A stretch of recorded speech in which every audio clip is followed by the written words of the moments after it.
Tēnā koutou katoa, ngā mihi nui kia koutou. Ko hui mai nei I tēnei rā, e tau toko ana I te ako. Nō mai haere mai kia Te Tai Waiora, ko Chris Nees toko ingoa. Welcome everybody. It's great to have so many of you here today for a fantastic launch event.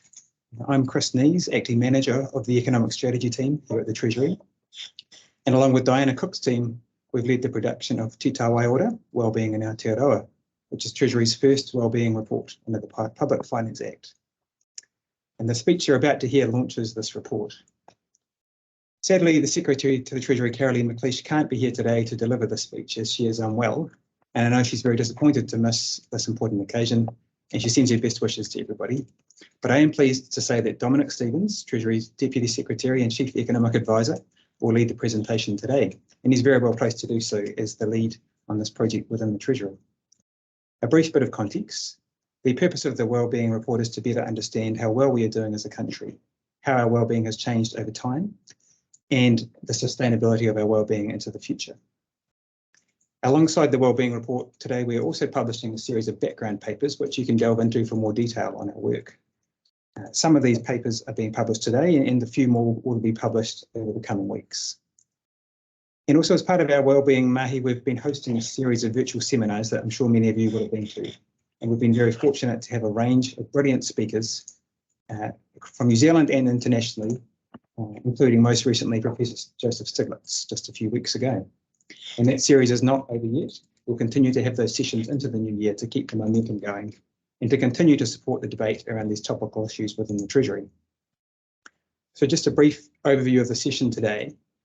Shortly, Dominick will give a speech and presentation on the report, and that will be followed by time for questions and answers, where he'll be joined by other Treasury leaders in our work, and I'll introduce them at the time. So if you have any questions, I'd encourage you to post them in the chat function at any time during the presentation, and we'll do our best to cover as many of those as we can during our time together. And I'd also encourage you to like or thumbs up the questions that you like, and that will help us with prioritising which ones we get to. And so without further ado, I'll hand you over to Dominick Stephens. Well, tēnā koutou katoa. Thank you very much, Chris, and welcome everybody. I'd just like to start by reiterating Carolie's apologies and regret that she was unable to be here today. I know that Te Tai Waiora has been a massive focus for Carolie this year. She's been closely involved in the project right through. I know that she's spoken about her pride of the Treasury sort of producing the New Zealand's first Wellbeing Report, and I'm sure she would love to have been here with us today. Unfortunately, she is ill with COVID. This is the way of life these days. COVID is a reality for New Zealand today. Actually, one of the themes of today's speech is resilience, and I'm pleased to say that the Treasury is resilient to this type of event. So we have a plan in place, and that's for me to deliver the speech. As Chris says, I've been the senior responsible officer through it and with the project right through. I just do want to say this is very much Carolie's speech, so we are releasing it online under Carolie's name, but just for the delivery today, I'll be the one to deliver it. So tēnā koutou katoa, greetings and welcome. I'm delighted today to launch Te Tai Waiora, Wellbeing in Aotearoa, New Zealand 2022, the Treasury's first regular report on the state of wellbeing in Aotearoa, New Zealand.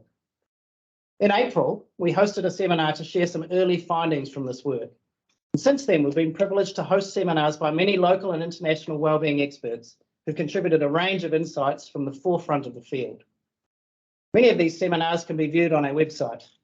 We hosted people like Joseph Stiglitz and John Halliwell, top economists who've been influential in the development and use of wellbeing measures in many countries in recent years. As Professors Stiglitz and Halliwell and others made clear, wellbeing has always been at the heart of economics. The concept can be traced back at least 2.5 millennia to Aristotle's teaching that the purpose of life was earthly happiness or human flourishing. The idea was then picked up by classical economists and moral philosophers such as Adam Smith and John Stuart Mill 2.5 centuries ago. The reporting of progress in a way that integrates traditional measures of economic performance with broader indicators of living standards is simply economics done well. We share that view with international organisations such as the OECD and the World Bank, who've been building the analytical foundations for wellbeing measurement for more than a decade. We also share it with jurisdictions such as Canada, Finland, and Scotland, who are also building wellbeing analysis into their policy work. To help structure our analysis, we've used the Treasury's Living Standards framework alongside Te Tai Waiora. Te Tai Waiora is a more recently developed framework that provides a Māori perspective on wellbeing. Both frameworks help conceptualise the things that really matter for wellbeing. The report responds formally to the new legislative requirement introduced into the Public Finance Act in 2020. Treasury is now required to produce a wellbeing report at least once every 4 years. Using indicators, the report must describe the state of wellbeing in New Zealand, how that state has changed over time, and the sustainability of and any risk to wellbeing. The work I'll discuss today takes a long-term view. It looks back over the last 20 years to identify slower moving trends, as well as forward to consider how wellbeing might evolve in future. This step back and big picture view provides the broader context for us to consider today's challenges such as inflation, war, and the lingering effects of COVID-19. Te Tai Waiora provides a big picture overview across many different topics relevant to wellbeing, such as health, housing, education, social connections, and the environment. We've drawn on the insights and knowledge of experts within and outside the public sector, and I'd just like to say thank you very much to the experts who have helped us with this report. The report is intended to complement more in-depth reporting by specialist sector agencies and research by subject matter experts. Our aim has been to join the dots and identify major themes around the state of wellbeing and its sustainability. Te Tai Waiora focuses on outcomes. Durable improvement in outcomes depends on action being taken by many actors and sectors, including individuals, families, whānau, businesses, iwi, local governments, NGOs, and central government. Most of the trends we observe span decades and can't be attributed to any single actor or event. The intent is to support a look forward and highlight issues warranting further discussion and choices facing our society. The Wellbeing Report and accompanying background papers provide a wealth of further detail and links to the literature. Today, I want to highlight two key related themes: intergenerational equity and wellbeing, and the need to build our resilience to future risks. First, I'll cover the state of wellbeing and trends in wellbeing, then the distribution of wellbeing, including a summary of our findings on Māori wellbeing. This includes a look at intergenerational economic mobility. I'll then turn to the future and discuss sustainability, risks, and resilience. The first part of Te Tai Waiora looks at how the state of wellbeing has changed over time in Aotearoa, New Zealand. In many ways, our wellbeing has improved over the past 20 years. Since the early 2000s, real average household incomes have increased by 47%. This has contributed to material hardship rates falling by about half over the past decade or so, as the chart shows, and declining child poverty. Life expectancy at birth has increased from 78.4 to 82.3 years, and the road toll has fallen by 30%. Our wellbeing is also high in many respects compared to other developed countries. Almost 80% of the working age population is employed, putting us near the top of the OECD. 95% of adults report that they have friends or relatives to count on in times of trouble, placing us in the top quartile of OECD countries on this measure. Our average life satisfaction is 7.7 out of 10, above the OECD average and ahead of countries including Australia and the UK. We're actually 13th in the OECD on this measure, life satisfaction, which is higher than our rank of 19th for average household disposable incomes. Wellbeing has held up well on average in recent years, despite the massive shock from COVID-19. Having said that, some effects of COVID-19 may still be playing out or may not be fully revealed, so it's early days yet. Despite these positives, there are also grounds for concern about wellbeing in New Zealand. Despite many relatively objective aspects of life improving over time, such as our incomes, we don't necessarily feel better off. Our average life satisfaction, for example, has been flat or slightly declining over the past 2 decades. We highlight 3 priority areas in Te Tai Waiora: mental health, housing, and education. These 3 priority areas are aspects of wellbeing that have important links to future wellbeing. Poor outcomes in these areas disproportionately affect Māori and some other groups. There are also areas where we have some room to improve compared to our peer countries, where trends are going in the wrong direction or both. For example, New Zealand has among the least affordable housing in the OECD, with more than half of low-income New Zealand households who are renting spending more than 40% of their income on housing.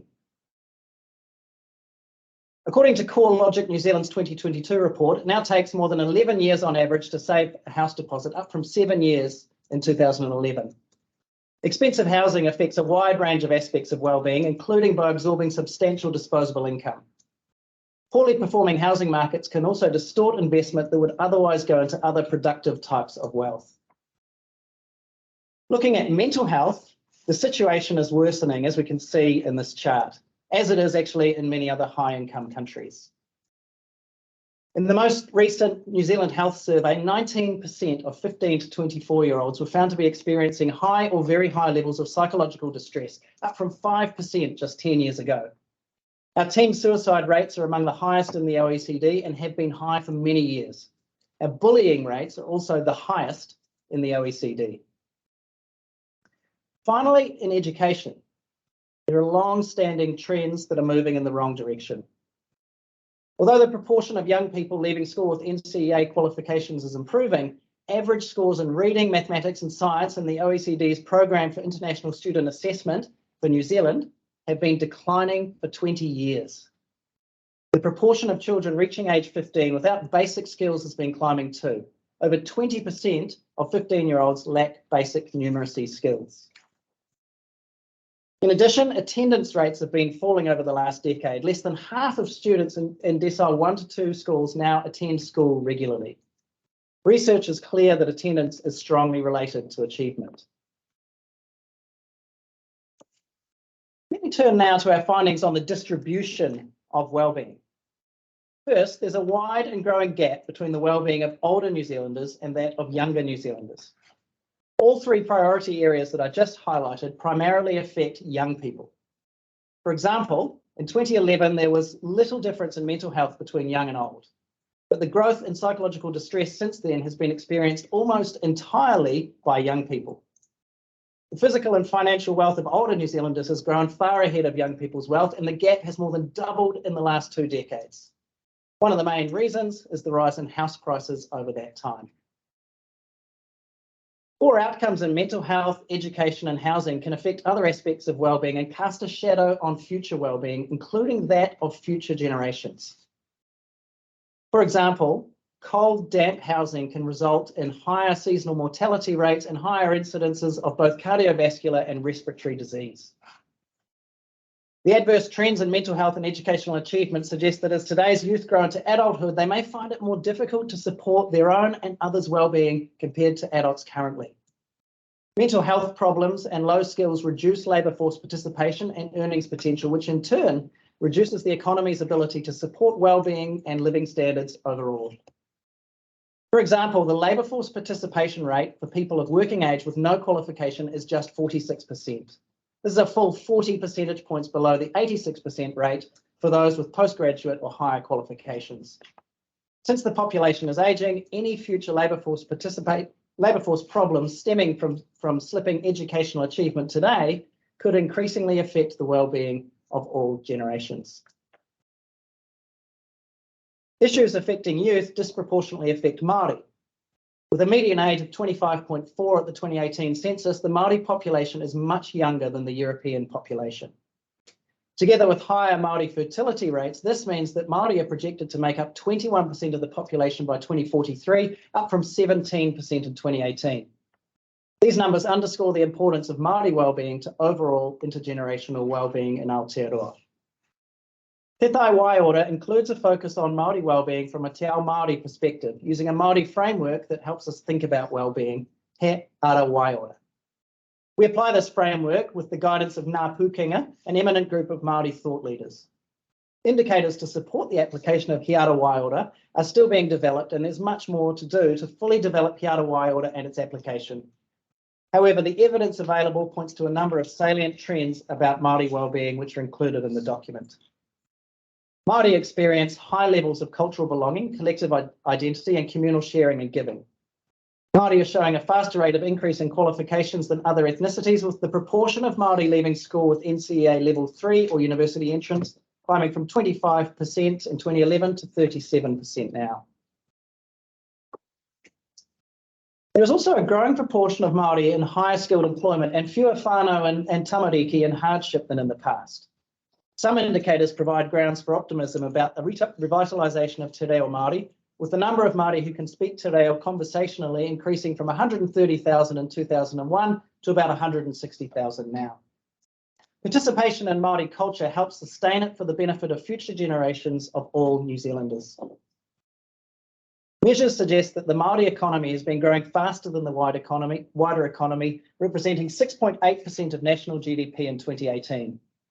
Māori business is innovative, often endeavours to incorporate Māori values, and has the potential to support wellbeing outcomes in culturally grounded ways. However, there are some persistent challenges to Māori wellbeing. The experience and outcomes of Māori differ from those of non-Māori across a range of wellbeing domains, such as income, material hardship, health, and housing.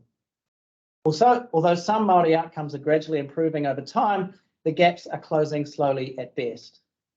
Māori are experiencing high and increasing rates of psychological distress and discrimination, and express relatively low levels of trust in key government institutions. Māori concepts of human well-being view it as intertwined with that of Te Tai Ao, the complex living systems of the natural environment of which humans are a part. Māori express higher rates of concern about environmental degradation than the rest of the population. Global and local environmental issues such as climate change and biodiversity loss pose an increasing threat to ancestral lands, Māori ways of life, cultural identity, and prosperity. Māori economic interests are directly at risk, with Māori owning or controlling 50% of fishing quota and 50% of exotic forests. In addition to Māori, there are many other population groups such as Pacific peoples, Asian, MELAA, and other ethnic groups, disabled people, sole parents, and rainbow communities that tend to have different experiences of wellbeing in Aotearoa, New Zealand. The respective expert agencies produce detailed reports on these experiences, which we have drawn on to highlight some of the important intergroup differences in New Zealand. For this report, the Ministry of Pacific Peoples has supported us to explore the wellbeing of Pacific peoples. As with Māori, Pacific peoples have lower wellbeing in many domains, and they are a young and growing part of the population. Pacific peoples have strong social connections and have a strong sense of belonging to New Zealand. However, their wellbeing is lower than the national average across many other areas, with poor housing and low incomes being two particularly salient issues. Two other groups stand out in population group analysis: disabled people and sole parents. Only 65% of disabled people report high levels of life satisfaction compared to 83% of non-disabled people. Disability is strongly associated with several other aspects of wellbeing, such as rates of material hardship. Similarly, just 63% of sole parents report being highly satisfied with their lives, compared to 86% for couples with children, the most satisfied family type. It's noteworthy that 80% of sole parents are women. Comparing people between demographic groups can obscure the importance of variation within each group. For example, as I highlighted, there's a growing gap in some key domains between young and old, but of course, some young people are doing very well and some older people are doing less well. Also, wellbeing is not experienced one aspect at a time by people. Many individuals have a mix of good and bad experience across various aspects, and the aspects can interact. For example, some people may be healthy and well educated, but have low income and feel socially isolated, while others may have good access to environmental amenity, but feel that they lack political voice. This complexity of experience across individuals means that analysing several domains of wellbeing at once, at the individual level, may reveal additional insights compared to single domain averages. Te Tai Waiora presents new analysis of this sort, looking at the current distribution of wellbeing across New Zealanders. The analysis explores how various aspects of life are associated with subjective wellbeing. Subjective wellbeing is the number between 0 and 10 that survey respondents give when asked to rate their overall satisfaction with life. The analysis divides the population into segments, sharing similar experiences across the aspects of life, and then we link those experiences back to life satisfaction. This diagram presents the process schematically. Now, the analysis produced 13 population segments. Essentially, we take it into 13 groups, all of whom have similar life satisfaction to one another. If we move to the next chart, this chart shows moving from left to right, starting with the whole population. It has an average life satisfaction of 7.7. We then divided that into 13 segments, 2 of which are illustrated here.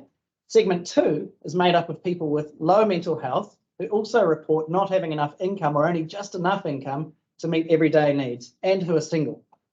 People in this segment have an average life satisfaction of 6.3. Segment 12, near the top, is defined as people reporting high mental health, high trust in institutions, and not having enough or only just enough income. This segment has an average life satisfaction of 8.4.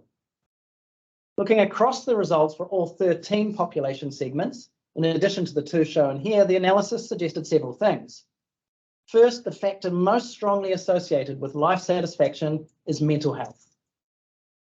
This is followed by having enough income to meet everyday needs and trust in institutions. Second, combinations of negative and positive factors can explain differences in life satisfaction. For example, people in segment 12 report having insufficient income, which is generally associated with lower life satisfaction, but they also have high mental health and high trust in institutions, meaning that overall, they're very satisfied with their lives. The analysis can also shed light on the wellbeing aspects that might explain differences in life satisfaction between demographic groups. Disabled people and people in sole parent families, for example, are disproportionately in low life satisfaction segments associated with low or very low mental health. People in sole parent families are, in addition, disproportionately in low life satisfaction segments associated with insufficient income or problems with neighbourhood crime. I should emphasise that this kind of analysis is based on statistical correlations and does not prove causation.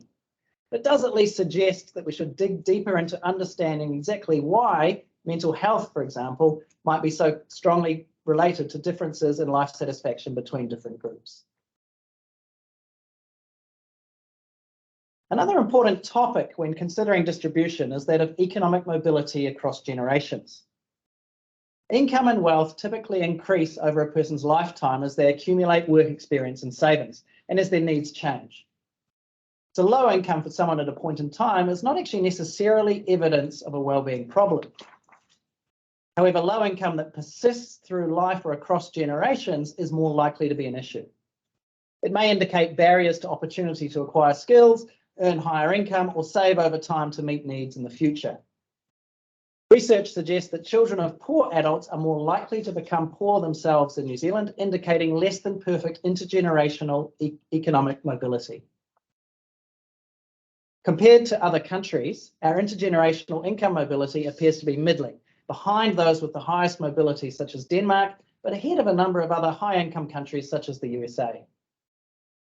Recent Treasury analysis shows that children of parents in the top income quintile are nearly 20 percentage points more likely to be in the top income quintile themselves than children of parents in the lowest income quintile. Education plays a major role in determining mobility, and this is another reason we've highlighted education as one of the 3 priority areas. Children from disadvantaged backgrounds do much less well at school than more privileged children, with the gap in reading ability at age 15, for example, at more than 20 percentage points. OECD analysis shows that many other countries do better than us at achieving good educational results for disadvantaged children. In an education system that fully counteracted disadvantage, none of the variation in student achievement would be attributable to its socioeconomic status. No country has achieved that, but Aotearoa New Zealand is well behind the best performing countries on this measure, such as Estonia, Iceland, and Canada. A lack of achievement at school has implications across people's lives. One immediate consequence is that it makes tertiary qualifications more difficult to achieve, and data show that tertiary qualifications in New Zealand are highly correlated among children raised by parents with the highest incomes, as this chart shows.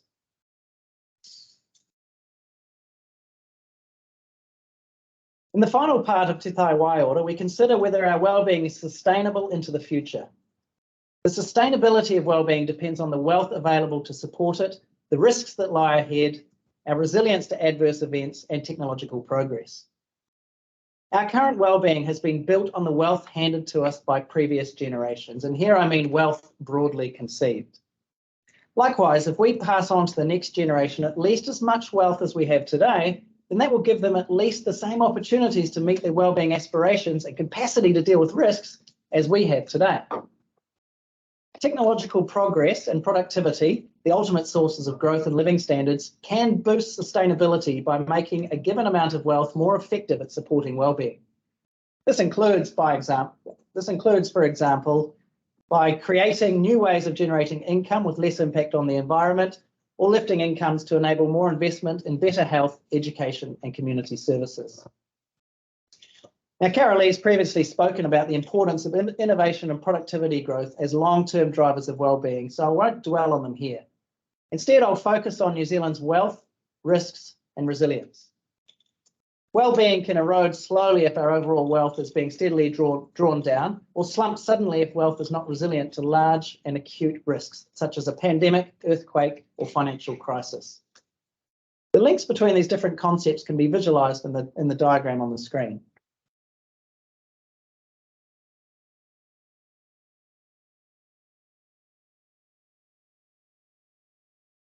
In line with our living standards framework, we define wealth broadly to comprise physical and financial capital, human capability, the natural environment, and social cohesion. Physical and financial capital is probably the most familiar aspect of wealth to most people, both in its tangible forms such as buildings, machinery, and infrastructure, but increasingly also in the form of intellectual property such as software and patents. Physical capital per capita in Aotearoa, New Zealand is low compared to leading developed countries on this metric, such as Denmark, the Netherlands, Australia, or the US. This is often referred to as New Zealand's infrastructure gap or low capital intensity, and it's cited as a reason for our relatively low labour productivity and income levels. However, physical and financial capital has been growing steadily since the mid-1990s at a relatively high rate compared to these other countries, which is positive for the sustainability of our wellbeing. Human capability is often measured in terms of projected earnings and labour force participation rates, at least for the purposes of comparison to other aspects of wealth. Treasury commissioned research indicates that the value of New Zealand human capability is roughly 1.5 times that of our physical and financial capital. This underlines the importance of human capability to the economy and to sustainability. Compared to the other developed countries in this figure, though, our human capability per capita is relatively low, and that largely mirrors our relatively low incomes. Like physical capital, however, over the past 2 decades or so, it has been growing at a rate above the other developed countries shown in the figure and will support the sustainability of our wellbeing. Human capability supports wellbeing for a range of reasons besides labour market earnings potential, of course. It includes physical and mental health and cultural knowledge and capability, as well as formal education. Healthy life expectancy in Aotearoa, New Zealand has been increasing over the last 25 years, although growth has levelled off recently. A range of indicators suggest cultural capability is at least holding steady, if not improving in some areas, such as increasing numbers of conversational Te Reo Māori speakers. Altogether, it seems likely that growing human capability, like physical and financial capital growth, is contributing to the sustainability of wellbeing. However, the educational achievement and psychological distress issues noted earlier do point to some risks to this contribution. Turning now to the natural environment, our country has an abundance of natural beauty and gifts from land and sea. The natural environment includes all aspects of nature that support life and human activity directly or indirectly for biological, economic, cultural, or spiritual reasons. We're only beginning to understand the complex Earth systems involved and how the benefits of nature support well-being.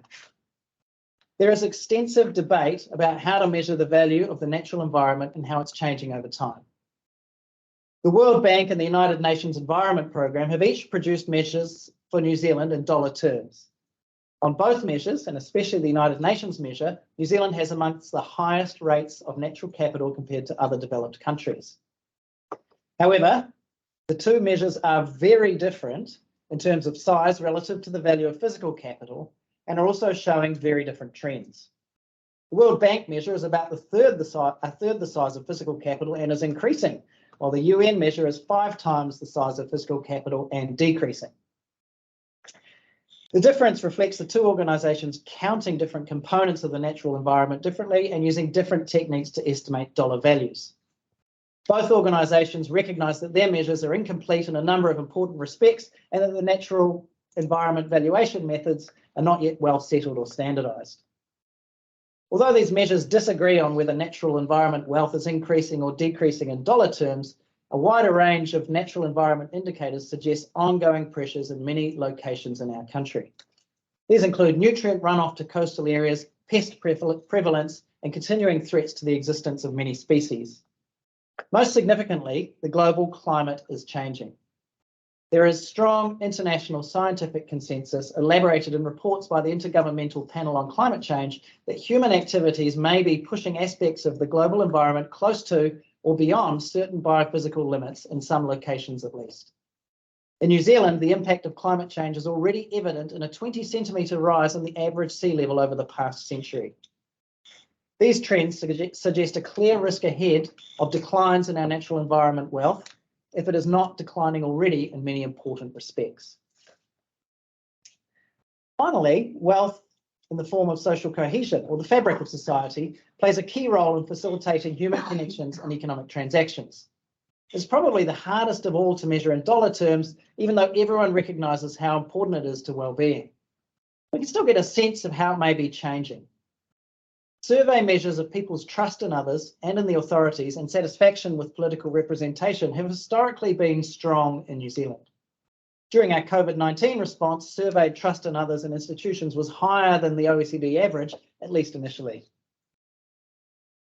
However, threats to social cohesion appear to be increasing around the world, and there are some signs of this emerging in Aotearoa, New Zealand also. For example, evidence suggests increasing disinformation and abuse of minority groups and public figures on social media. We cannot assume we will be immune to these influences, and some measures of social cohesion, such as loneliness, are showing signs of moving in the wrong direction now. To sum up, our analysis of the evidence suggesting that physical capital and human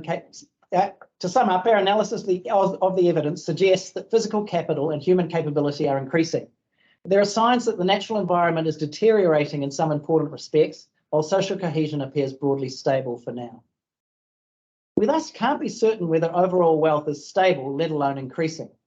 Measures are uncertain and incomplete, particularly for the natural environment and social cohesion. This should give us pause about the sustainability of well-being and how our current patterns of activity may be affecting the wealth we leave for future generations. In the past, in New Zealand, as in many other countries, we ran down or transformed aspects of natural capital as part of a process of building physical capital and human capability. But biodiversity loss and other kinds of environmental degradation exacerbated by climate change cannot continue indefinitely without undermining future well-being. All 4 aspects of wealth need to work together to support well-being. One of the functions of wealth is to provide a buffer or resilience against risks. We face a wide range of risks to future well-being. As already mentioned, perhaps the most significant of these is climate change, which is already being felt here in the form of higher temperatures and a rising sea level. Over the past 2 decades or so, New Zealand has had almost 10 record-beating years for warmth. As this continues, changes to weather patterns and the responses of biological systems will increasingly threaten ecosystem integrity and their ability to support the economy and well-being. Resilience in this context means adapting both to the direct impacts of climate change and to the far-reaching shifts in lifestyles, technology, and economic structure that will be needed to achieve much lower greenhouse gas emissions. The importance of resilience in New Zealand is underscored by our position on the Pacific Ring of Fire. Our geology skews our risk profile towards rare but sudden and potentially catastrophic natural disasters. We face greater catastrophic risk than most high-income countries, amplified in part by a small population compared to the exposed land area. Lloyd's of London estimates that we can expect to lose 0.6% of GDP or $2.3 billion a year on average from natural disasters, a share of GDP second only to Bangladesh and over twice that of Japan. Finally, some slower moving risks can have long-lasting impacts. The effect of psychological distress and falling education achievement among young people are likely to undermine human capability, which is a key contributor to resilience. There are some notable areas of strength in our wealth that boost resilience in New Zealand. For example, earthquake insurance for housing at 95% in 2014 is very high compared to other regions with high earthquake risk, such as Japan and California. The quality of the responses from a range of levels of society to COVID-19 and other sudden shocks, such as the Canterbury and Kaikoura earthquakes, also suggest deep resilience in our country. Decision-making institutions were nimble, and high levels of social cohesion and readily available assets facilitated responses to these events. Important assets included the ability for the government to borrow at short notice because public debt levels were low. Successive New Zealand governments have been perceived as highly creditworthy over recent decades, with New Zealand's long-term foreign currency credit rating at AA or above since 1995. Community-led responses, for example, marae-based support for people displaced by the earthquakes and Pacific community groups supporting the COVID-19 response, also illustrate resilience across our society. One measure consistent with our resilience improving over time is that the economy is much less volatile now than it was from the 1950s to the 1990s, and that's what the chart on the screen is illustrating. While many other countries have also become less volatile, we have improved more than most. Having said that, it is also true that our economy has changed a lot over this period, moving away from relatively volatile industries such as agricultural commodity production and towards services, which tend to be more stable. From central government through to local authorities, community organisations, businesses, families and whānau, resilient institutions are those that invest in the capability both to preempt or anticipate adverse events and to respond when they actually occur. Strong institutions and social cohesion can help national and local government agencies, industry and communities transmit and transform knowledge and information, enabling both an effective response to crises and effective use of resources for daily life.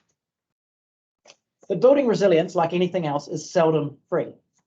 Resources spent on spare capacity, for example, could be spent elsewhere, including on funding measures to improve wellbeing right now. Striking the right balance is also not straightforward because resilience benefits may take time to accrue and only become evident in hindsight after an actual event. Let me now wrap up. Te Tai Waiora takes a broad perspective on our overall wellbeing experience and outlook. We hope it provides in one place a high-level evidence base and insights to support wider discussion and understanding of wellbeing.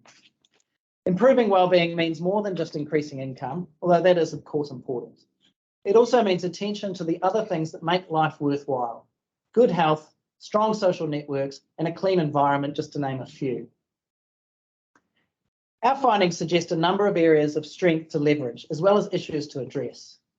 Some findings present fairly clear challenges to us as a nation, while others are more open to dispute and debate. Once again, we acknowledge all those who've helped us to navigate the large territory we've attempted to cover, and those who have more in-depth expertise on specific aspects of wellbeing and have helped us. Our findings have implications not just for governments as they make decisions about high-level spending, investment and regulatory priorities, but for all of us. Our ability to build and sustain wellbeing depends on responses across society.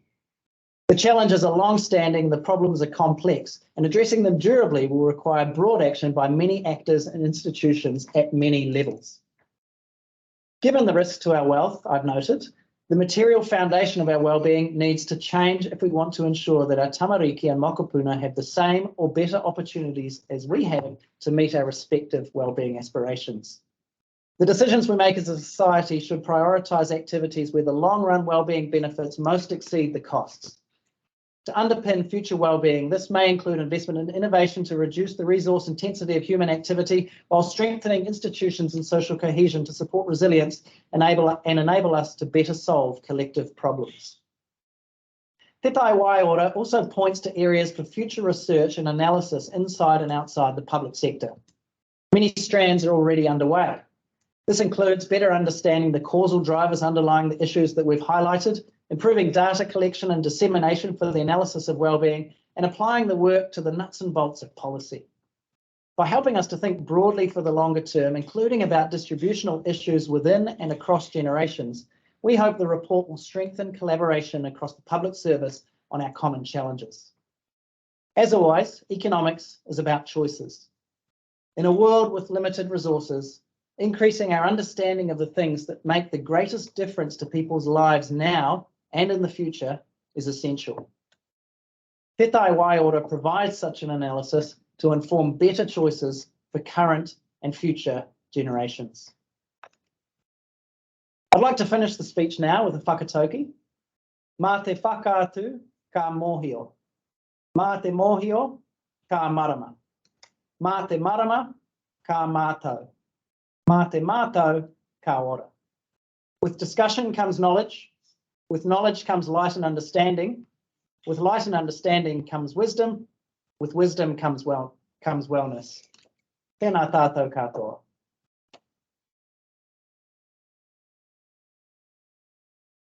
Thank you very much, Dominic. So we now have about 40 minutes for questions, which is plenty of time. And thank you to people that have already popped them through in the chat. Please keep doing that. But before we go to questions, I'd just like to introduce our panel who, alongside Dominic, will help answer questions and provide additional insights. So in addition to Dominic, we have Tim Ing, our Chief Strategic Advisor, Diana Cook, Deputy Chief Economic Advisor at the Treasury. And we also have with us some of the authors of different parts of the Wellbeing Report who are able to provide more detail, particularly for some of the more technical or specific questions. So we have Tim Hughes, Principal Advisor from the Economic Capability Team, Chris Thompson, Principal Advisor from the Economic Strategy Team, Bill Evans, Principal Advisor from Te Māori Strategy and Policy Team, and Chelsea Reid, Analyst in the Economic Strategy Team. So we're getting lots of questions in, which is great. And what we'll do is just group them up a little bit because there are a few that are along similar lines. Perhaps, Dom, I think we'll kick off. There's a few questions around the data and sort of how we approach the work.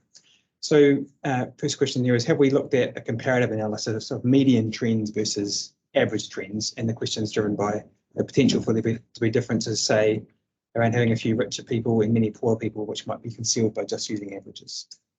So, I mean, the starting point for the data that we used here was the Living Standards Framework dashboard, but the data that we've investigated goes far more broadly than that. And as I say, we've benefited from the help of a range of experts on these topics. I think all of the topics that we've looked at, we've needed to investigate more deeply, looking at medians, distributions, averages. You know, we've gone deeply into the data on many issues. And as I say, distribution forms a full chapter of the report. But is there anybody else in the team who'd like to comment on the data that we've used? Or maybe I'll just say, yes, absolutely, it's important to look at the, medians versus means, for example. What I would suggest is that, as Dom says, the distribution chapter is very much about the tails. So we look at the left-hand tail of poverty, hardship, other parts of the distribution representing low well-being, as well as the top end where, with achievement, for example, the relationship between parental income and tertiary achievement is about the upper tail. So yes, absolutely. Thanks, Tim. And so, or I guess a related question is, where did we think there was enough base data on a range of things, whether it's natural capital, mental health, material hardship, to inform our analysis, or were there some prominent gaps that we thought needed to be filled in order to help with future reports and informing wellbeing budgets? Actually, I think one of the strengths of Te Tai Waiora is that it's illustrated some of the gaps in the data that are there, and certainly one of the next steps that we've articulated in Chapter 6 of the document are around where the data gaps are. We particularly noted data gaps on natural environment, so we really support building more data on the natural environment in New Zealand. Surveys that allow us to zero in on particular population groups, such as the rainbow community or disabled people, or particular subgroups, such as individual Pacific populations, would be helpful. So we've identified, actually, I think one of the big benefits of wellbeing analysis is that it helps to demonstrate what it is that we need to measure better, and that this process has certainly helped us with that. Great, thanks, Dominic. And there's a final question on data as well. Will we be sharing the primary resources that we use to obtain our data? So just on that, we have a range of background papers where there is a huge amount of data and resource and Excel sheets. So the link to that information is in the chat. It's alongside the report and the speech. So there's a range of background papers that are already published and more to come over the coming weeks. So please knock yourselves out exploring that, because there's a huge amount of data. The next theme for questions is around trust in institutions. And so a few questions in this area. The first is whether we thought high trust in institutions is associated with factors like ethnicity, wealth, education, gender, or not. And so a hypothesis that people might be less likely to trust institutions if they've experienced discrimination. I certainly think the strength of institutions is one of the key points that we're making about resilience of wellbeing. So one of the requirements of the Wellbeing Report was to investigate the sustainability of and threats to our wellbeing moving forward. And strength of institutions we felt was one of the really key things that hold New Zealand in good stead.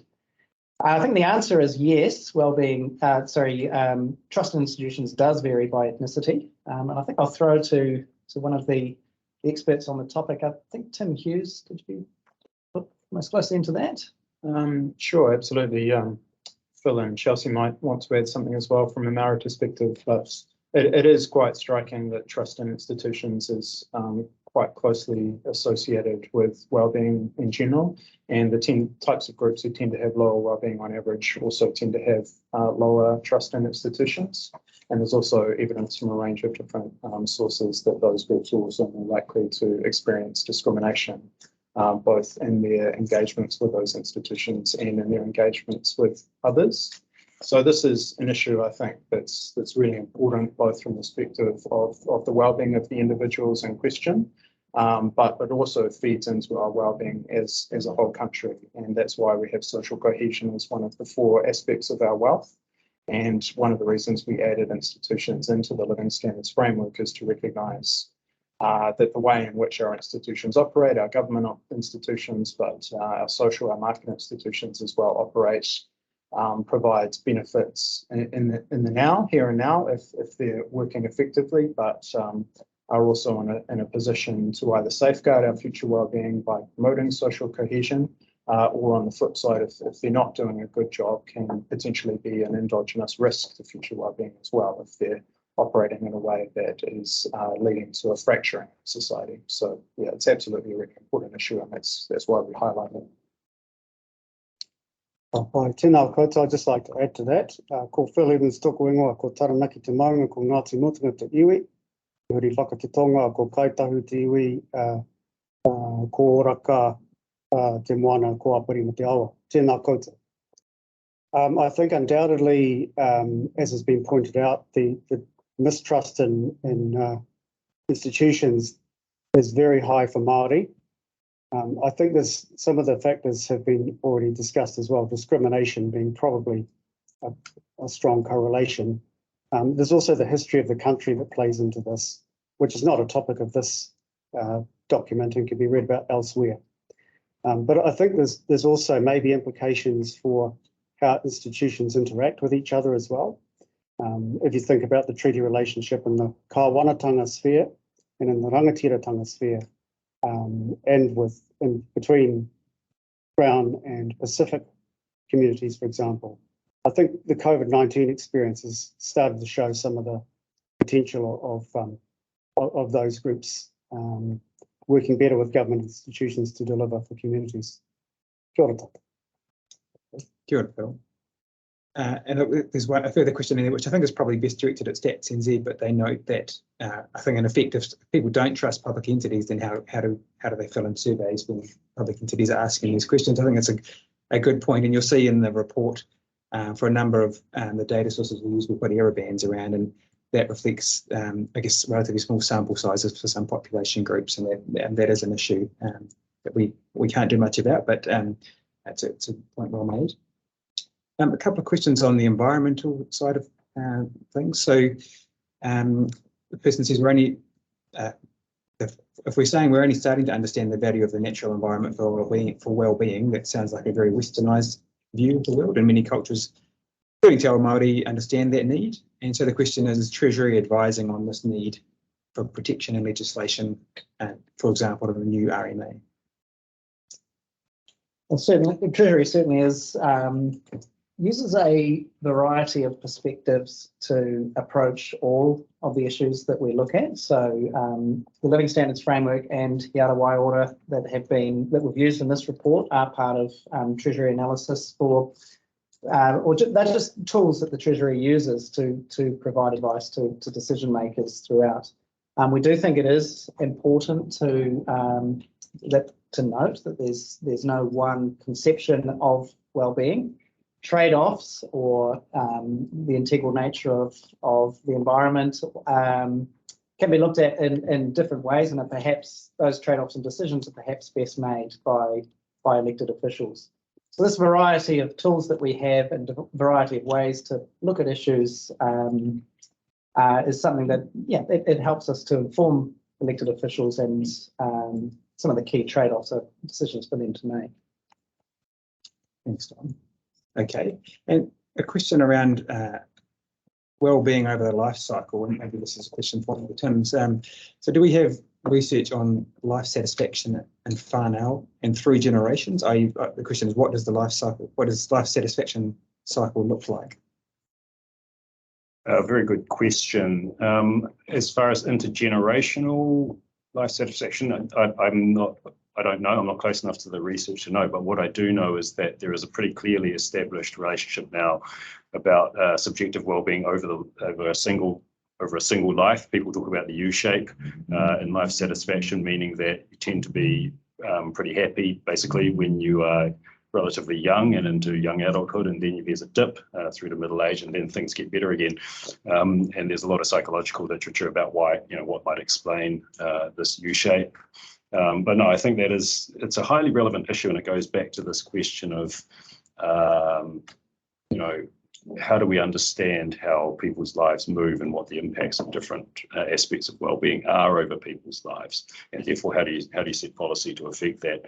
I sort of echo what people were saying before about the need for better data on that, because really in order to study these questions, you need to measure individuals consistently over their life course to be able to answer these questions. And one of the issues we have in many of these areas is the ability to do that, to follow people through time. Hughes, I don't know if you want to add anything.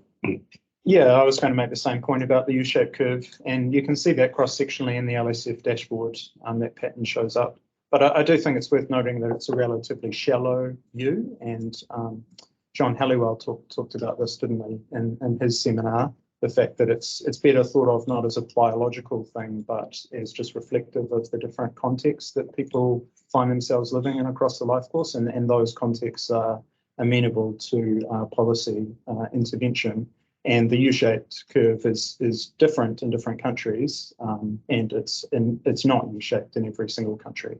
So to some extent, that's showing us that there are opportunities to lift life satisfaction at all stages of the life course, if we wish to.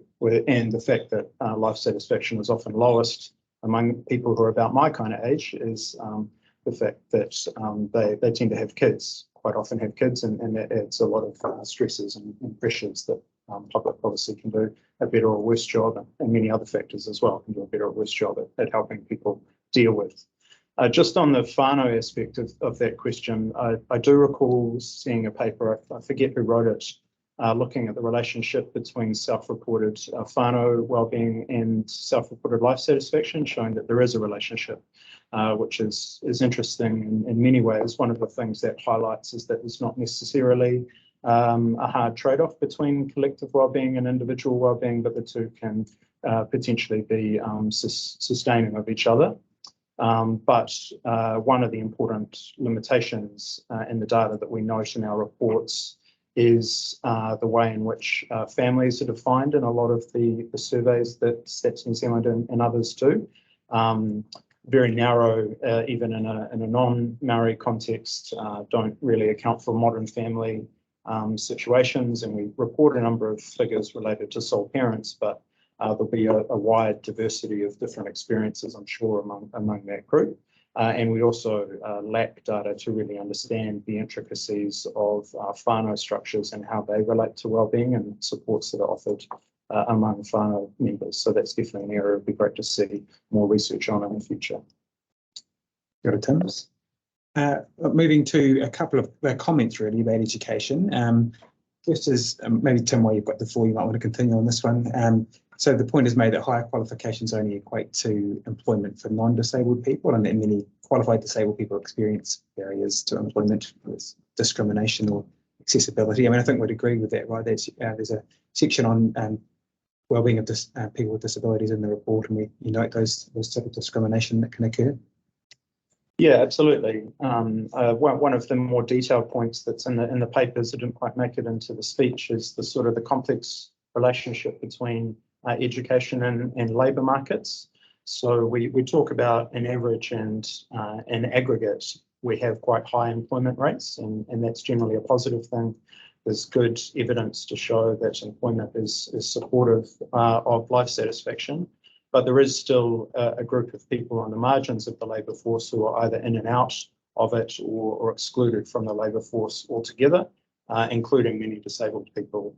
And again, a lot of this is correlational analysis, but it seems highly plausible that exclusion from the labour force is one of the reasons why disabled people tend to have much lower life satisfaction and lower wellbeing on many other measures as well.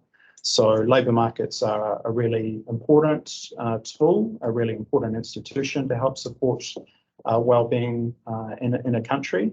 But for those people who are excluded from them, that potentially need to look at other ways of enhancing wellbeing as well. Thanks, Tim. There's another point made about if we want to improve educational performance, we need to follow the science of reading and the science of learning. I guess one thing the report doesn't do is talk about specific policy responses to these challenges. That's sort of for any experts to dig into when we've really focused on where we think these challenges are.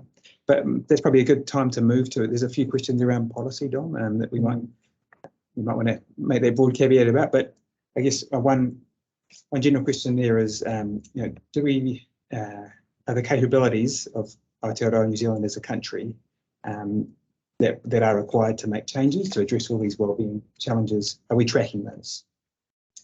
Well, let me just start by saying on all of these policy questions, the purpose of Te Tai Waiora is a stock take of where we are as a country. Actually, Te Tai Waiora is less about answers and more about making sure that we're asking the right questions in the right way.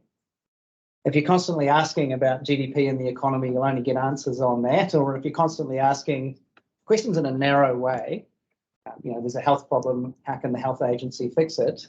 You'll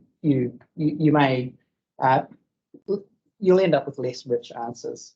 So Te Tai Waiora is about a stock take of where we are as a nation in a broader sense than just the economy. And it's about a macro perspective. Actually, many of the things that we've said in here will utterly not be a surprise to experts in the field. Indeed, the experts in the field are the ones that have informed us of this report that we've brought together. The value add of Te Tai Waiora is taking that macro perspective and illustrating the broad perspective and interconnections between these various aspects of wellbeing in New Zealand. Now, many of the issues that we've illustrated are also not new. They're long-standing, deep, complex issues, and I doubt that there's a single sort of policy response to very many of them at all. So what we're trying to do here is encourage agencies to think broadly, encourage the Treasury to think broadly, and the public of New Zealand, and indeed NGOs, local government, sort of a wide range of people to think broadly about these deep, complex issues. And hopefully to work together towards solving some of these issues. So, the expertise for solving some of these issues or responses don't necessarily rely or reside within this report. There's a really wide breadth of expertise through the public sector in New Zealand and elsewhere, and we hope that Te Tai Waiora will be a call to action for them and a call to prioritisation. Now, in terms of does the capability reside in New Zealand? I mean, I think we have a very, very effective, and this process has illustrated for me just the depth of capability that we do have. And in fact, you know, the number one message from Te Tai Waiora is that many things have gotten better in this country. So clearly we have solved some intractable issues in the past, and I'm optimistic that we can continue to solve the issues in front of us going forward, albeit it won't be easy. Good, Don.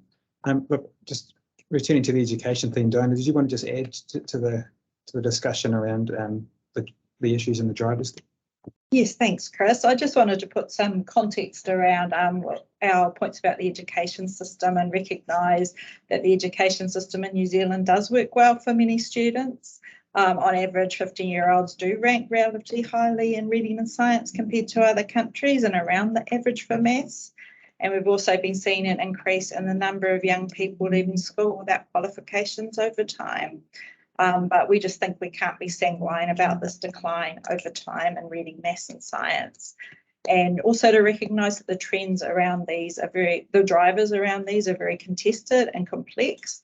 It's interesting to recognise that it's not just New Zealand seeing this decline, but we share this with a number of other OECD countries, including Australia, which does suggest there could be some cross-country explanations. One of the theories that's been put forward is around the development and use of digital technologies in classrooms, and perhaps we're still developing the teaching methods to use them effectively in the classrooms. But there's also a more New Zealand specific factor that might be a big issue is attendance. So we know that attendance is really important to educational achievement, to the extent that everyday miss can make a real big difference to achievement. And we've seen this long-term decline over the last 10 years or so in school attendance, which we've seen over the last year. We've had an even sharper decrease because of the impact of COVID, which will hopefully start to transition out over the rest of this year. But just to recognise that I think it's a long-standing problem, as Dominic pointed out, and there's no simple uncontested answer for what's driving these outcomes. Good, Diana. Thanks for explaining some of the complexity there. It is a real challenge, but I guess that's why we focus on it as a key priority in this report. Dom, a few questions around, I guess, how we're going to use this information from here. So sort of a couple of related points. What's the function of the report apart from producing it? So are there some next steps we're going to take? How does it feed back into the work of other ministries? How might we use it for setting budget priorities, or a really specific one, could we use it to find the least useful $10 billion of government spending? That's a really good question. And it's important to emphasise that developing this report has been part of Treasury's ongoing journey towards using wellbeing analysis or considering a much broader range of societal progress in its policy and prioritisation decisions. So we certainly hope that this is one further step on a journey that the Treasury has been on for some time, and we hope to make steps in the future. But yeah, the Living Standards framework has been with us for 10 years. Te Tai Waiora's newer, and we're developing its use, and these are tools that do help with prioritisation decisions for the Treasury. So, for example, using the Living Standards framework might give a slightly different take on a particular policy initiative, and may cause it to be sort of lifted up the ranks of the prioritisation of all of the various proposals that we've got in front of us. So we certainly hope, in a simple sense, it's how Treasury uses this type of analysis, but we also hope that talking about a much broader array of measures of societal progress will shed light on these issues, both with the public and with a range of organisations around the country. There may be aspects that interconnections that other people see and follow up on, and we certainly hope they do. But certainly, I actually think that the the public discourse around these issues just lifting a little will be really helpful for getting traction on solving some of these complex issues that we've talked about. Thanks, Tom. And so maybe a related question around policy formulation, and the question is it's not just about asking the right questions, but changing which questions and issues are considered. So is there some discussion of co-design of policy development where agencies can work together with affected people in the community to lead to better policy design? And you could, for the example they give is, should disabled people in organisations design what accessibility and inclusion policies look like, not the other way around? We certainly hope that agencies are able to work together to solve some of these deep intractable problems. For example, I've read that in Scotland, a literacy program is being led by the Director General of Health, or the equivalent thereof in Scotland, because literacy is seen as a wider wellbeing issue with connections moving in both directions. So certainly, yeah, I certainly see scope for co-design for agencies to work together in this space. And another specific example someone's given is the Mental Health and Wellbeing Commission in New Zealand. So, and how does this fit with their work? I mean, perhaps it's a similar case, right? We hope this work really puts in headlights the issues we've got around youth mental health in particular, and that gives support for the work done by agencies like that commission. If I could just build on that, Chris. So it's important to think about the living standards framework in Te Tai Waiora and this type of exercise as sitting alongside other processes and tools. I mean, I guess there's a certain school of thought that would be great if you could just suck up all of the information necessary to produce a comprehensive league table and then rank things based on ROI. But I'm not sure it'll ever be possible to assemble all of that information centrally. So in the absence of that kind of information base, you need to tackle a bit of the information at a time. This type of exercise, and the type of exercise I'm sure the Mental Health and Wellbeing Commission will be doing, is more about identifying major problems that need subsequent inquiry. And then there are complementary tools. The Treasury has its cost-benefit analysis tool, which incorporates wellbeing assessments of ROI, and they can be used alongside the sorts of tools that are being promoted by DPMC's policy project, for example, such as co-design, treaty-based analysis. There's a wide range of tools that are needed across the full policy cycle, and across that whole cycle, there are many different people who need to have a say. I'm not sure anyone wants Treasury to be trying to put itself in a position where it holds all the information and is telling government exactly what needs to be done. We have a part of the puzzle, but many other voices need to be heard as well. Thanks, Tom. A related question on seeing we're talking about data, and maybe Diana, you might want to address this one. It sort of relates to, I guess, data priorities and the data investment plans. So the question is, does Treasury offer funding assistance for external surveys? And sort of the question points to some examples of surveys that were kicked off and done, but then either not repeated or delayed. And so that presents a challenge for collecting data. And again, in this example about trans and non-binary people's experiences. So the question is really about how are we prioritising and funding further data development. Yeah, I think it's easy for us to surface data needs and priorities, and there's always going to be unlimited data needs hitting up against fiscal constraints. And I think it's important that all these data priorities are considered as a whole, so that we do invest in those that are most important through strategic processes like the one that Stats New Zealand is running around strategic data, the data investment program, so that we're making sure we are channeling our limited funding into the data that's the highest priority and that's going to help us the most in advising government on policy. I hope that answers the question. Excellent. Here's a nice challenging one for you, Dom. Having been through this process when we've thought really broadly about wellbeing, what's the Treasury's position on the necessity of economic growth? For me, having been through this process, I think we have actually illustrated the importance of a financial situation to the wellbeing of individuals or whānau. Economic growth does or can present the opportunity for greater economic advancement for individuals, and yeah, as I say, we've seen links between that and other aspects of wellbeing. Economic growth, of course, offers us the opportunity to, it offers us choices. So it offers people the choice to they can take additional leisure or additional material well-being, and economic growth offers us the ability to make ourselves more resilient to shocks in the future.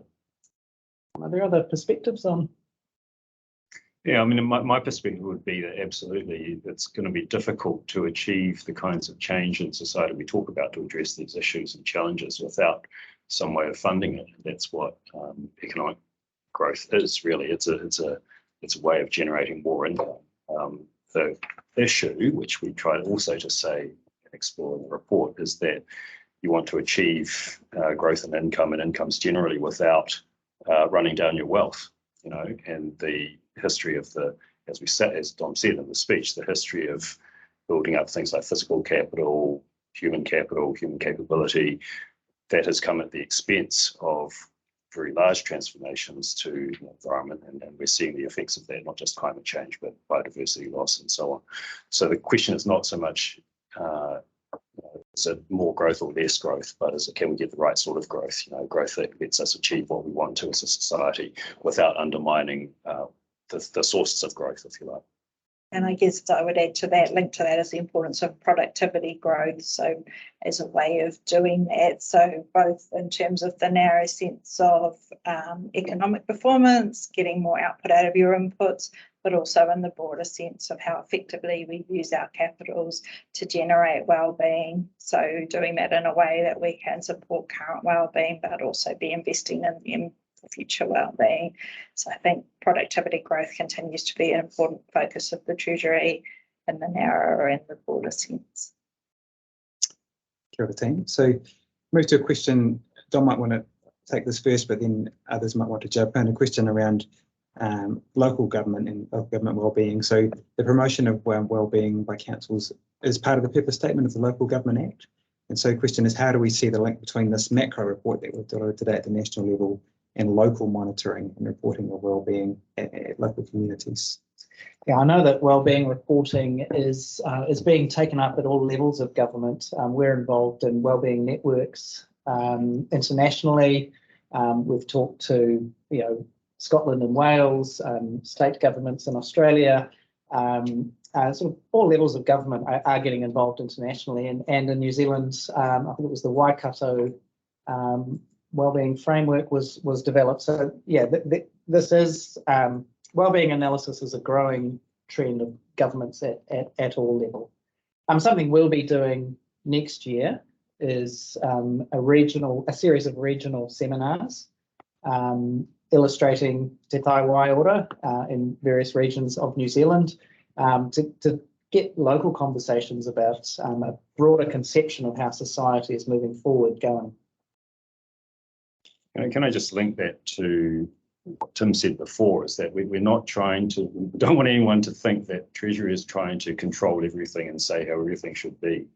So many wellbeing issues are locally specific, and I think that's where it's great that local authorities, others, regional councils are developing wellbeing frameworks that are specific to their own needs, the needs that are most salient in their regions, whether it's Waikato or Wellington or anywhere else, And that's, I think, as our ability to do this as a country matures, that's what we'll see, and that's where we want to see the links, as Dom said, between what we can see at a national level and what we've tried to document in Te Tai Waiora, linked to other takes on wellbeing that are happening around the motu.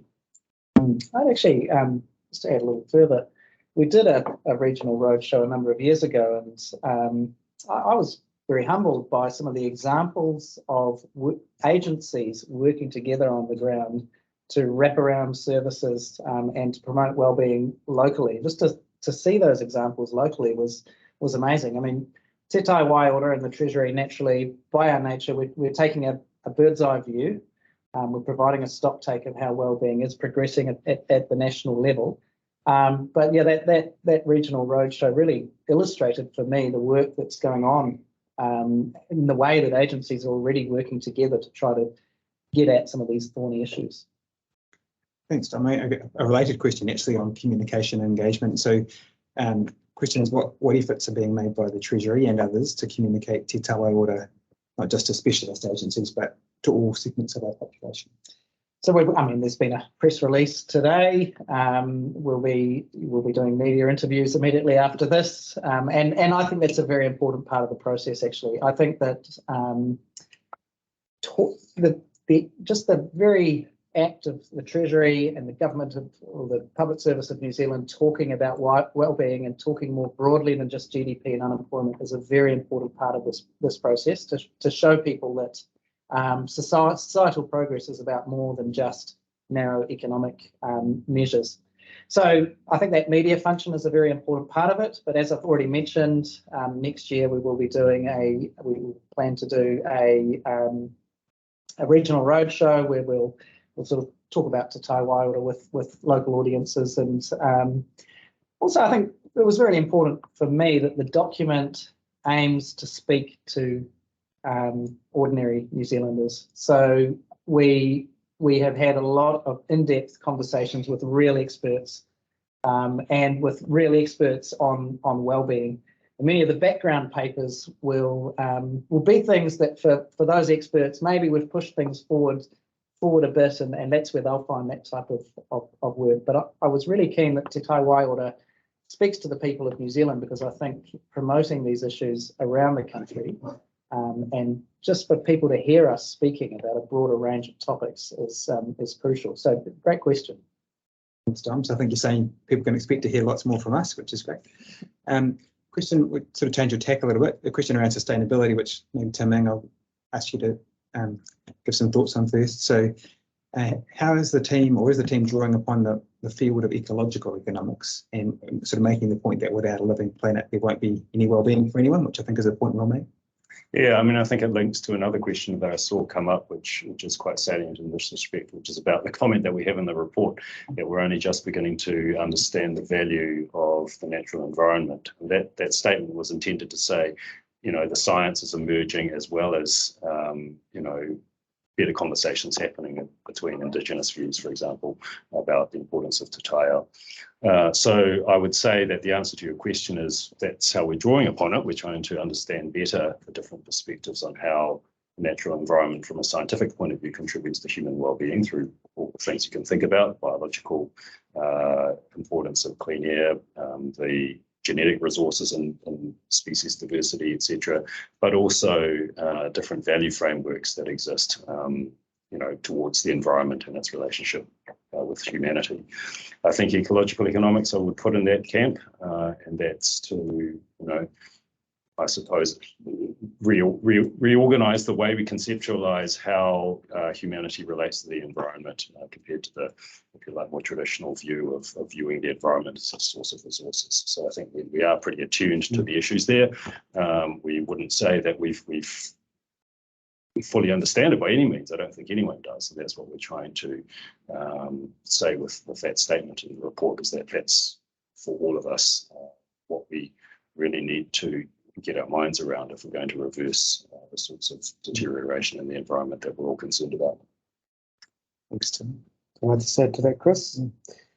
So Te Tai Waiora does talk a bit about the concept of Te Tai Ao, which is part of He Ara Waiora. And so you can see the link between the two things in the title of this report. Tai is a word for tides, so that's suggestive of a complex system with rhythm and movement in it. Ao is just the world. So in this point of view, human activities are just part of a broader environmental context. And there's a whole lot of relationships in there that we have to keep in balance if we're going to be healthy and ensure there's abundance still for our descendants. But as has been pointed out, He Ara Waiora is in its early stages. And you can read more about it in here. It's on page 19 alongside the Living Standards Framework. Sure, Phil. The only other thing I'll add is that the report has a chapter on risks to the sustainability of our wellbeing, future wellbeing, and environmental degradation is a key theme there. And it's not always clear where those limits might be, but we point to evidence about approaching those limits and effectively managing, living within our limits is going to be one of the key challenges for future wellbeing. It's really going to depend on our policy, the responses we choose to make as a community and people to those challenges. We've got another 5 minutes or so for questions, so keep them coming in if you do. Any last ones? Question around inequality, which Dom you might want to address first, and then Diana and Tim might want to tackle. So the person says that a disproportionate share of emissions come from the top percent, especially the top 1%, and that growing inequality has a major impact on social cohesion and trust in institutions. So does the Treasury draw any conclusions about the need to address excessive wealth at the top from this work? Well, certainly, there's a lot of information in Te Tai Waiora on the distribution of income, consumption, and wealth. I actually think this is a great opportunity for Chris Thompson to speak a little bit about. We point out that the distribution of wealth in New Zealand is unequal. Some of the value judgments around that, though, are a little trickier, and we have Chris has written an entire background paper on the topic, and it does form part of Te Tai Waiora. So, Chris, yeah, I suppose the first point to make is that what sort of distribution of wealth or other economic outcomes are equitable or fair in Aotearoa New Zealand is not job or not the sort of question that it's appropriate for civil servants to answer. That's a sort of question that the public in New Zealand need to consider for themselves, and it's ultimately up to elected officials such as ministers to make those sort of value judgments about what distribution of wealth is appropriate and how to make trade-offs between different values and different things that are thought to be important, such as trust in institutions or social cohesion. Our job as civil servants is to sort of surface the different value judgments that you could make, the different values at stake, and help ministers think through those sorts of tough choices. And that's what we do in the report itself and in the accompanying background paper. But I might throw to Tim Hughes, who's done some empirical work on distribution of wealth for this report. Yeah, I really just suggest that you read Te Tai Waiora, chapter 3, and then the background paper will go into a lot more detail. That'll be coming out in a couple of weeks. So 2 key points there. I mean, the first is that empirically there's a lot of complexity and nuance in trying to understand exactly what has been happening, even understanding basic trends in income inequality. When you dig below the surface, it's a little bit harder to be certain about exactly what's going on than some of the headlines might suggest. And that's, I guess, one of the areas we point to where some better data would be needed, particularly on the wealth side. We know more about income than we do about wealth. But then there's also, just as Chris said, the bigger question, even given a particular set of facts, many different types of interpretation of the normative consequences or implications of those facts are possible. So we sort of highlight some of the possible ways in which you might interpret those facts, but it's ultimately a topic for public discussion. I'll just add to that and pick up the point in the question about the impact of inequality on social cohesion and other things. So the Te Tai Waiora does briefly look at the literature and evidence around the impact of inequality on both economic performance and social cohesion. I think it's fair to say while there's theoretical reasons or mechanisms through which inequality might impact on those things, that the empirical evidence is still very unclear and contested, and it's not clear that we're seeing evidence of that happening in New Zealand yet, at least. Kia ora team, thanks for those answers. This might be the last question. And it's probably a question that I think Phil and Chelsea might want to respond to, because the question is about, while data information is great, it often follows a deficit focus, and much of the discussion across different sectors is looking to move away from that approach. I know you thought quite hard about that with your chapter 4 on trends and mighty wellbeing. So the question is, how do we explore that through this report, or any ideas for future reporting? Tēnā koe, Josh, Tūri ha rā kaipāka, te rangatira, tēnā koe me tō pātai. Pātai pai tēnei. Ko hoki aku whakaro ki tō whanaunga Moana Jackson. The late great Moana Jackson often talked about this issue where, you know, for Māori in particular, we're often measuring differences between ethnicities rather than progress towards a desired wellbeing goal that's been expressed by Māori themselves. And so we are doing some work with Te Puni Kōkiri on the measurement of some of the concepts in Te Tai Waiora, and as a means to be able to do a better wellbeing report in that respect in 4 years' time. So it's a real issue, and I think some of the findings in this report are familiar because we use familiar measures for Māori data, but we're aware of it, and as has been said, we're taking our first steps on this road with Te Tai Waiora, and we expect in 4 years' time we'll be able to do this better. Tēnā koe. Actually, we're approaching the end of the session, and I did just want to, before I wrap up and close, Dominic, did you want to add anything from your perspective to wrap? Oh, I just wanted to say thank you very much for attending this webinar with us, and thanks very much to the whole team, both for the year's work in producing this and for the great answers to the questions. We're incredibly proud of this report. It's not the final word in wellbeing, and we're not the experts on really any of the things that are in there, but we're really proud of having brought it together, and we really hope that it adds something, and we look forward to you reading it and to continuing discussions and to hearing what you have to think in the future. Good, Dominic. So let me echo Dominic by just thanking everybody who joined online today and who's engaged with us throughout the process. It's been really valuable and made the report a much better product than it otherwise would have been. So thank you very much. The report is now online, along with a written version of the speech, and soon a recording of this session will be available as well as I mentioned at the start, a number of background papers. So really encourage you to check that out, read the report. You can contact us if you think there are links or connections with your work or things you want to explore further. So thank you very much, and we'll just finish the session today with a brief karakia. Pikiti kaha, pikiti ora, pikiti wairua, kuie tai. Thank you, everybody. Mā te wā.